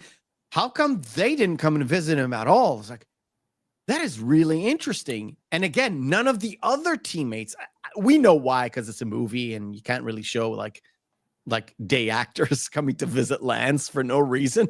Yeah. But it kind of sets up the fact that once you're like out of the football sphere, you're essentially a nobody. Yeah, you are persona non grata. Nobody gives a shit about you anymore. Yeah. So they do see the teacher. We kind of talked about the whole teacher thing, and they don't overtly say it, but they do have some sort of a we won't tell anybody if you don't tell that we were here kind of a thing. They don't mention it until the very end when they have that little like a Billy Bob and Mox at the conversation where they're like, we have a pact, we're not going to say anything. Yeah. And that whole situation kind of resolves into they're not really playing at their best. They even say it on the field. It's like, oh my God, I'm still hungover. Yeah. Well, that too.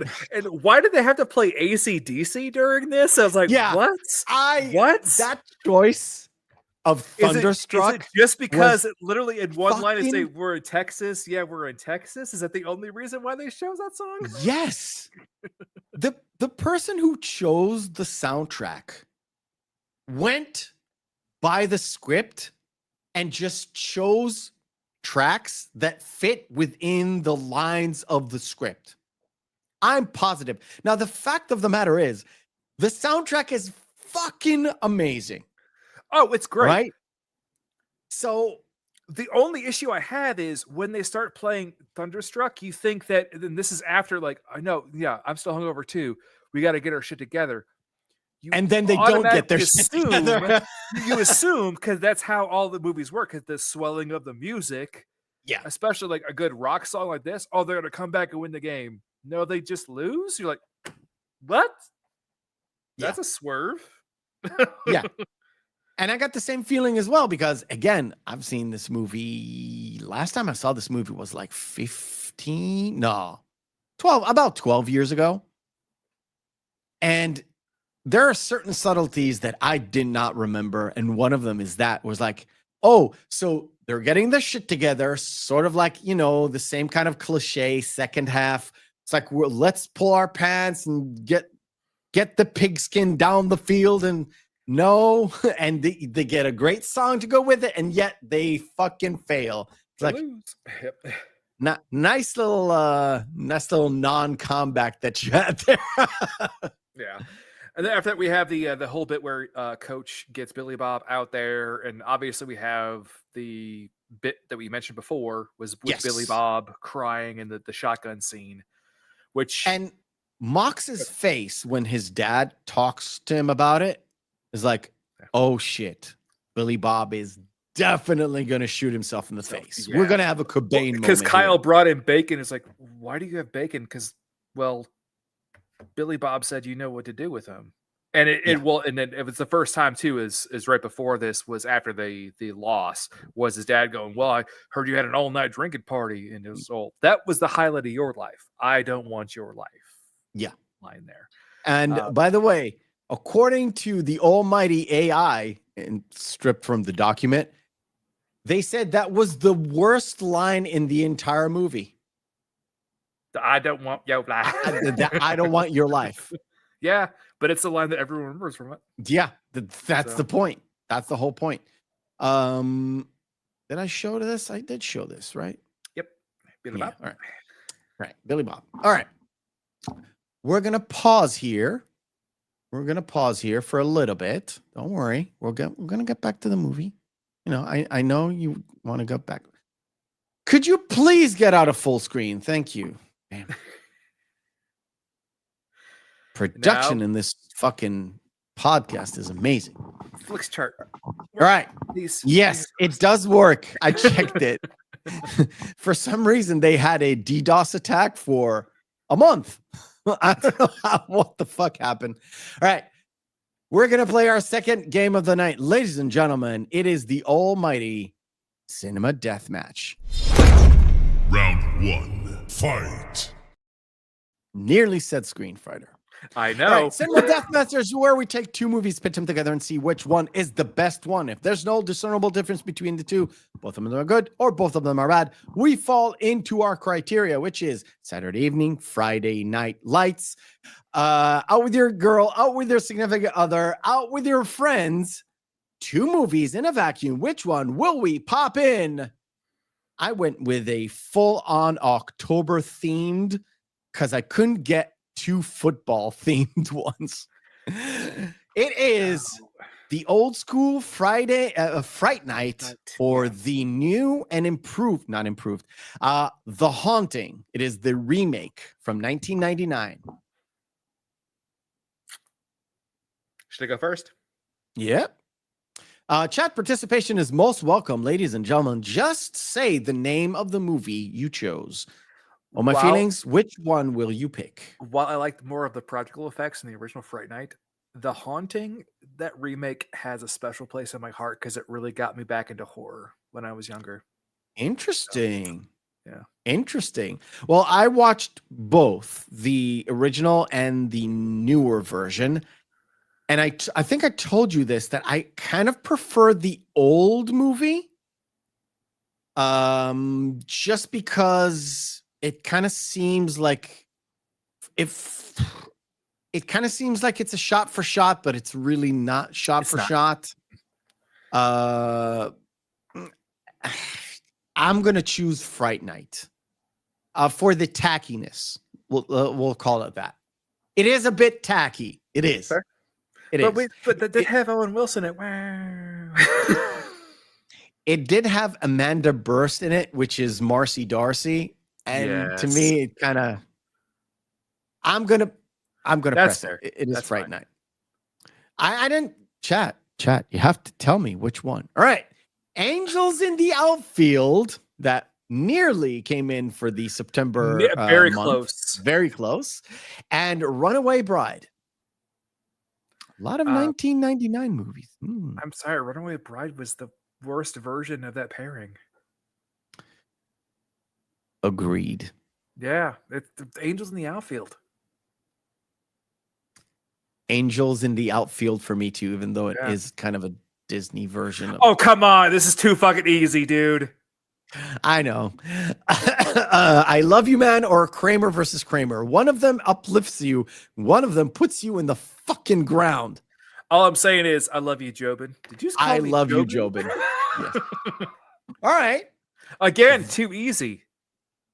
What's too easy? It's a mockery of a bad film mocking a bad director. Ed Wood. God, fantastic. The Last Airbender is just terrible. I blame M. Night Shyamalan Ding Dong for a whole lot. And that's why Ed Wood wins. No, that's not why. I kind of like Ed Wood. It's stupid, but I love it. Oh, boy. I have not seen Prancer, but because of you, I have seen Stephen King's The Shining. It's bad.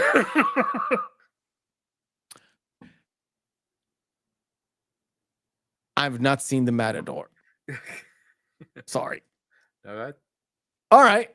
I have seen Okay. Sherlock Holmes. I'll start.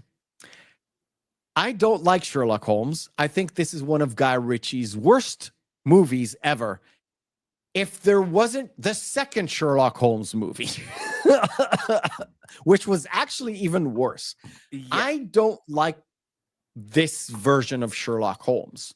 The rootin' tootin' fighting, put up your dukes kind of Sherlock.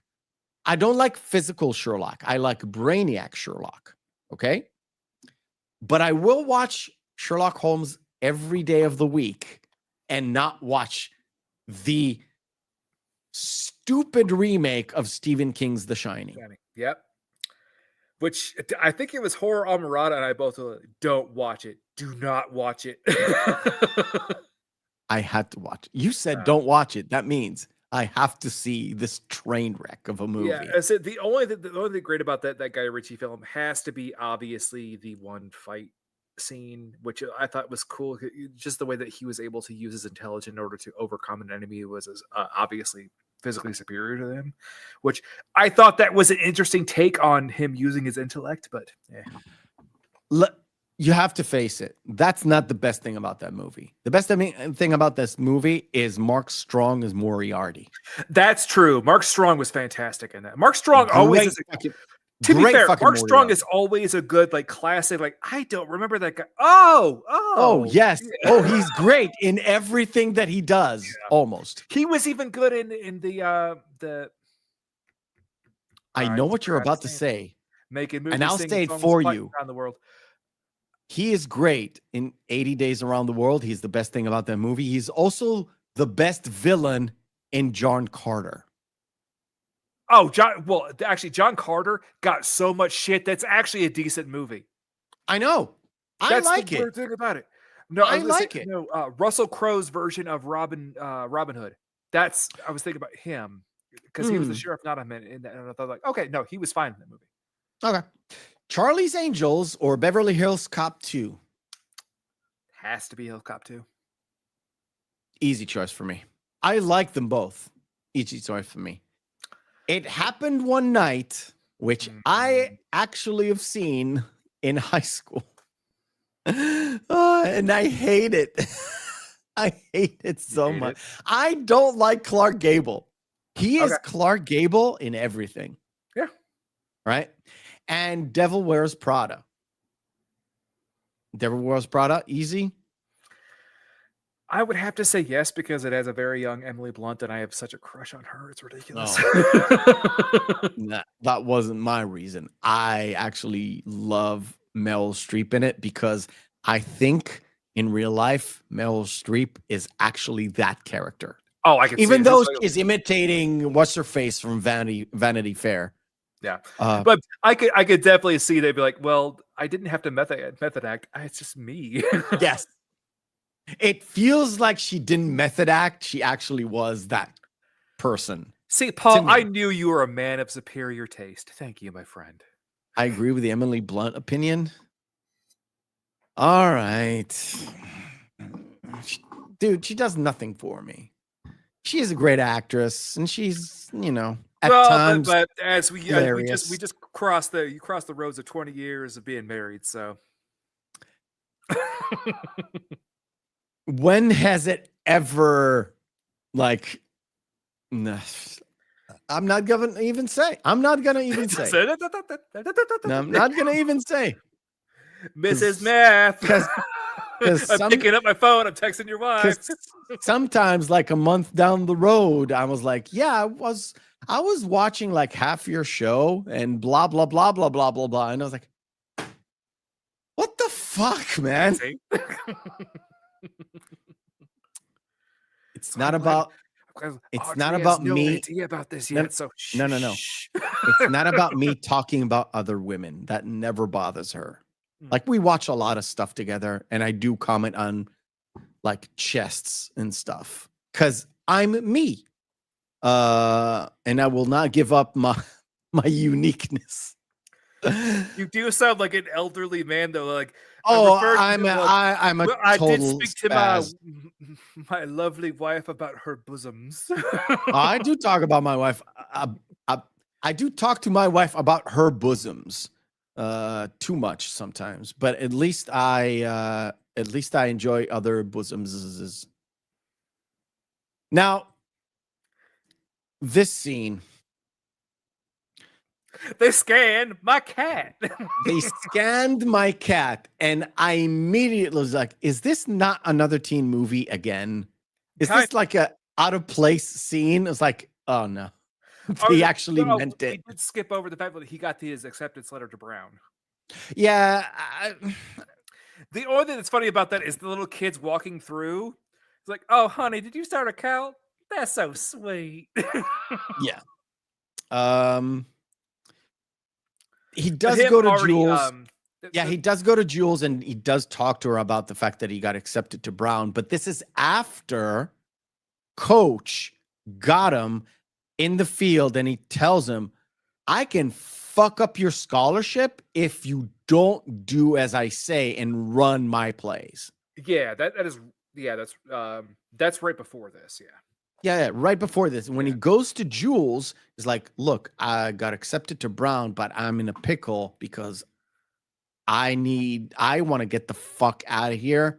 And to do that, I kind of have to do something I don't want to do, which is listen to my coach, which is kind of, somewhere in the middle of, I don't want to disappoint my coach, is like, I don't want him to fuck up my life because I'm not running his plays, but he also has that commitment to Wendell. That's the thing that is sitting in his mind. But he doesn't say it to Jules. Well, it's that, and also to the rest of the team too, because he doesn't want to let the rest of the boys down either. Because he doesn't. Well, also Billy Bob, who he was about to shoot himself in the face, so maybe me just deserting him would kind of push him over. So maybe I shouldn't do that.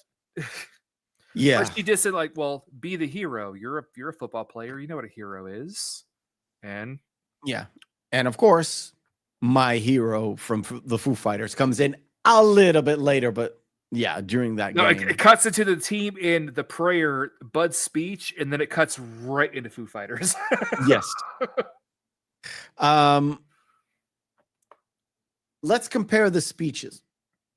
There's no comparing them. One is absolute dog shit, and one is fantastic. That's it.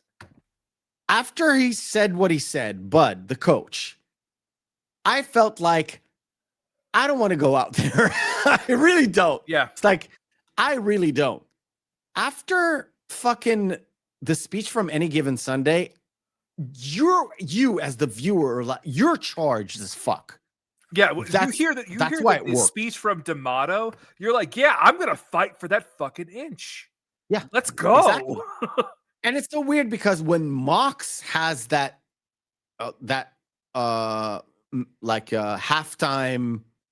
halftime speech, you want to fight for Mox. You don't want to fight for the coach. And those different speeches really resonate once you put them side by side, because you do get that little bit of charge in terms of like the audience from Mox rather than Bud. And of course, stuff don't go well. Although Mox does run the football with Wendell. Well, because at the beginning, it always seems like it's really going good, even though these guys from Gilroy are again from a 4A down to a AAA, it's like going from pro to AAA. Yeah, you're gonna squash these guys. You're supposed to squash these guys. Yeah, but them the first run back for the first touchdown again.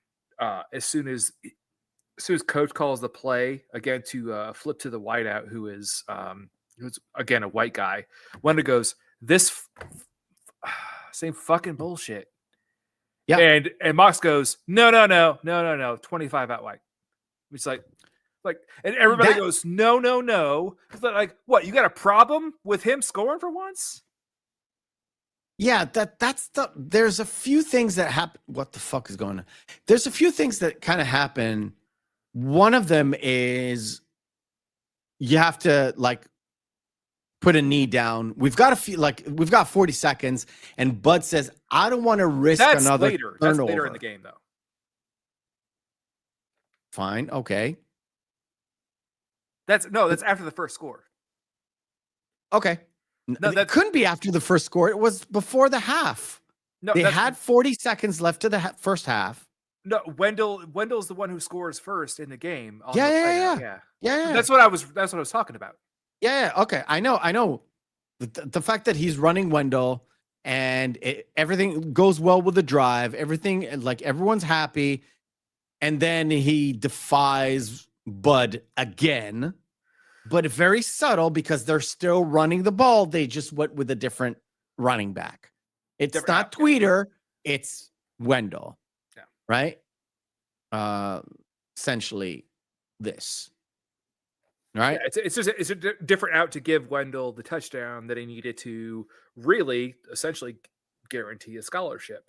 And it's like, yeah, well, hey, you stood up to your word. We're all good. Let's go.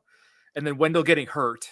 Yes. And this is when Wendell's getting hurt, and the fact that they have a little bit time left on the clock. So he tells them, well, I just take it. No, they fumbled the ball.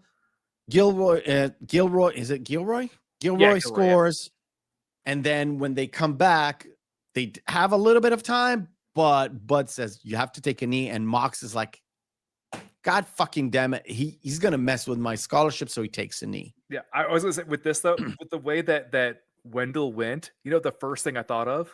Vince McMahon when he tore his quad trying to run down the aisle during Royal Rumble and nearly fell the fuck over. It's hilarious. Yeah. So not for Wendell, the Vince McMahon thing. Yeah. And this is a nice payoff to the Lance scene. And also, again, kind of reminds me of the shark scene of Wendell's, having to take that needle with the cortisol. And Mox is like, don't take this. And even Tweeter's like, yeah, dude, don't. Even Tweeter, like the voice of reason, right? Like, don't do the that. The drug dealer, it's like, do not take this. Well, because it was then Lance hobbles in. It's like, it's not worth it. It's not. Don't do that. And even Billy Bob's behind him. I swear to God, if you give him that shot on my mother's grave, I will rip your arms off and I'll beat you to death with them. And it comes to the point where Mox says, well, if you're on the sidelines, I am not playing. Like, I'm not going out there. Yeah, and the rest of the team follows suit. And this is like, you don't want to root for the coach, but he's like clapping his hands like, let's go out there. Let's win the game. And he goes out to sort of like prove a point to Mox that the entire team is going to follow him, and the door shuts and no players are coming out. Well, then he just goes out. Well, and it goes. They do a cutaway where he's taking down his trophies and shit. But Yeah. the one thing too, where it's like the rest of the team goes, "Oh no, now we're not behind you because you just tried to strangle one of your players." Yes. Sorry, buddy. No. And this is to the point where nobody actually likes him. We know that nobody actually likes him, and then he strangles Mox. Yeah, there's no way. Nope. Fuck off, buddy. It's a sort of a, you want to feel sad for him, but you know he kind of deserves it. That's it. Yeah. He kind of deserves it. Mox has that speech. Everybody's fucking charged, and of course Well, Lance coming in is basically as coach, which plays off at the very end of the film too, which is fantastic. But then them going like, no, we're doing the oop doop, which is exactly what the offense line that Mox was trying to do with 5 receivers to keep rushing the ball. And not only that, he has a no huddle call, like, and that's like snap go. Is Peyton Manning's playing? What the fuck? Yeah, basically, yeah. Basically Peyton Manning offense. 5 receivers, no huddle, shotgun all the way. That's exactly what it is. It's just played out like 6-7 years before it actually happened real life. I love the fact that the guys, the 1, 2, 3, 4, 5 wide receivers. What is this? I almost want him to look at the camera and go 5. Yeah, like the Count from Sesame Street. But anyway, yeah, I know. And we do have that moment. Well, there's several kind of setups and payoffs. One of the setups and payoffs, the fact that they were trying to run a play. It's like hooks and ladders. No, the hook and ladder is at the very end of the. I know. One of the plays that they were doing the oop-de-doop. That's the payoff to the setup at the practice where Mox is trying to do that. Oh yeah, the hook and ladder that they tried after he had that transition. They run several of those plays where it's not in Bud's rule book, and then he gets annoyed with Mox, grabs him in the face mask, and tells him, "We are a running football team." What the fuck is this? When they ran the hook and ladder before, when Billy Bob couldn't catch the ball, we were like, "What is this? A carnival in town?" I didn't get tickets, and that's when he brought Billy Bob in. It was like, "Well, you're fat, you're slow, you're wearing us down, you cost me my season," and yeah. And to me, this is exactly we're running like a newer kind of offense to the old school offense that we talked about in Any Given Sunday. Again, one of those similarities where it's a little bit eerie, but it's close but not there. No, because Beeman was the same thing. Like, no, you coach the old way. No, the game's different. The game's completely different now. You got to play a new way. But Mox doesn't say the game is different. He just runs his plays. A, because he thinks it's better. B, because he doesn't really get the signals. Well, that also he actually says for the oop to oop. He's like, well, no, I saw like college teams run this, and they were running up scores real fast because no defense could cover it. Yeah, because no defense was expecting it. So yeah, and also for the hooks and ladders thing, he says, well, nobody actually does it because of reasons, and the reason is you send in an offensive tackle to actually catch the ball. And also too, like, it's easy to fuck up every single way line. Like there's so many possibilities for a turnover. Like, it's crazy.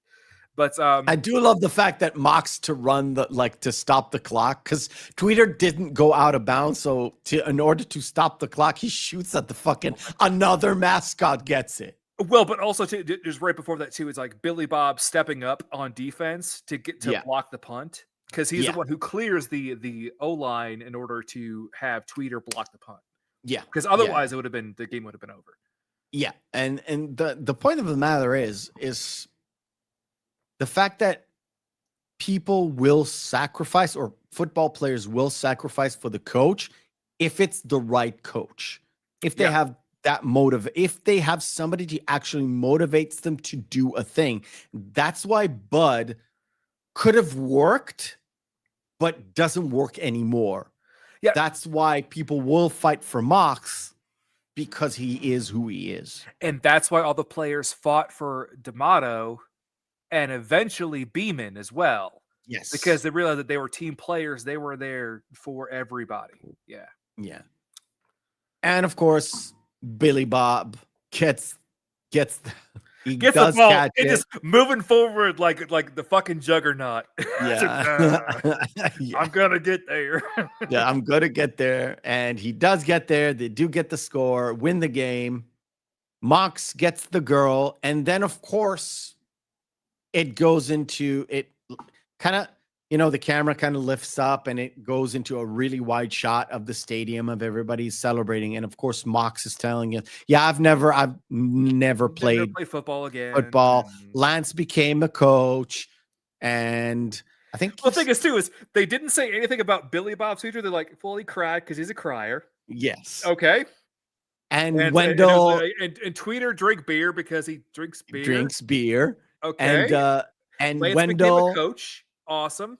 Wendell got a scholarship. Awesome. I went to Brown. Cool.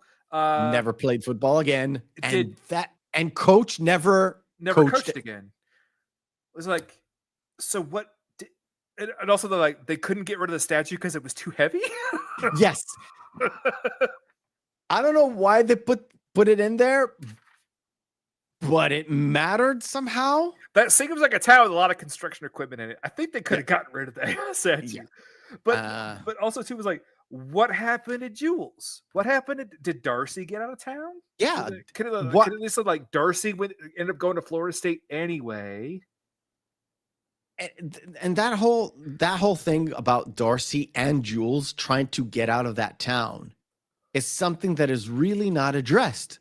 Mm-hmm. Even though, like I said, it's sort of a simmering, we'll call it a side quest for some reason, sort of a side storyline that was never really resolved, or you don't get a satisfactory resolve Yeah. in a moment where you could have done it, but yet you chose to kind of focus on just the football team. Well, but too, even the two of the guys never got a satisfying ending. They're just like, hey, yeah, one dude cried because he cried. One dude drank beer because he liked beer.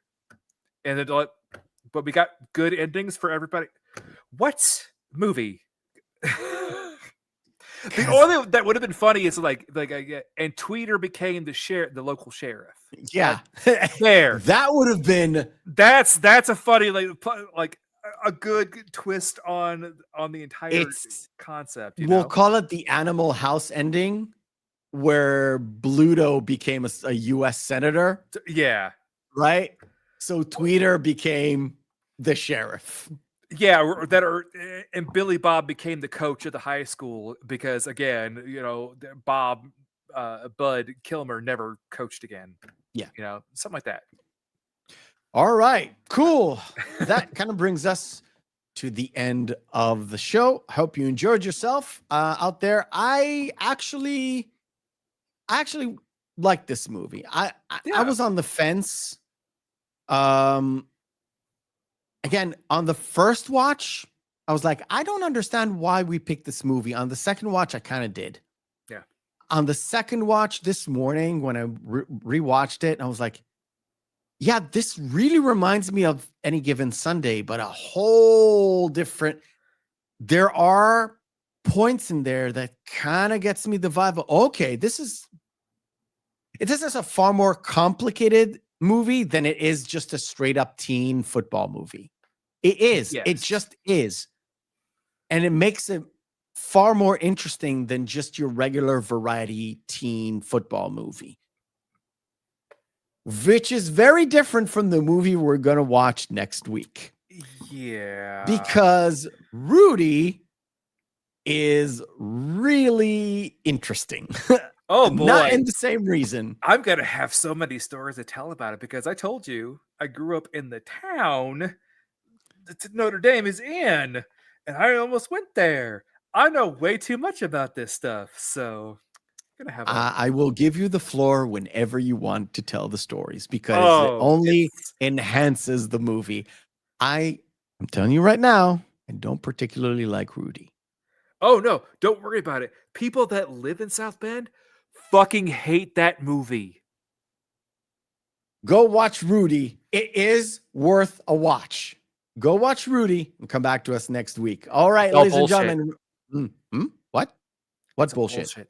It's all bullshit. Save that for next week. It's worth watching, coming here and refreshing how much you hate the movie. Okay. It's good that Samwise Gamgee found a really good friend. Let's just what it is. Because remember, guys, hope is a good thing, maybe even the best of things, and no good thing ever dies. We'll see you next week.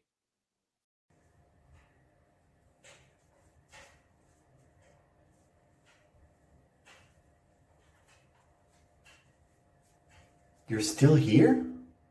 It's over. Go home. Go.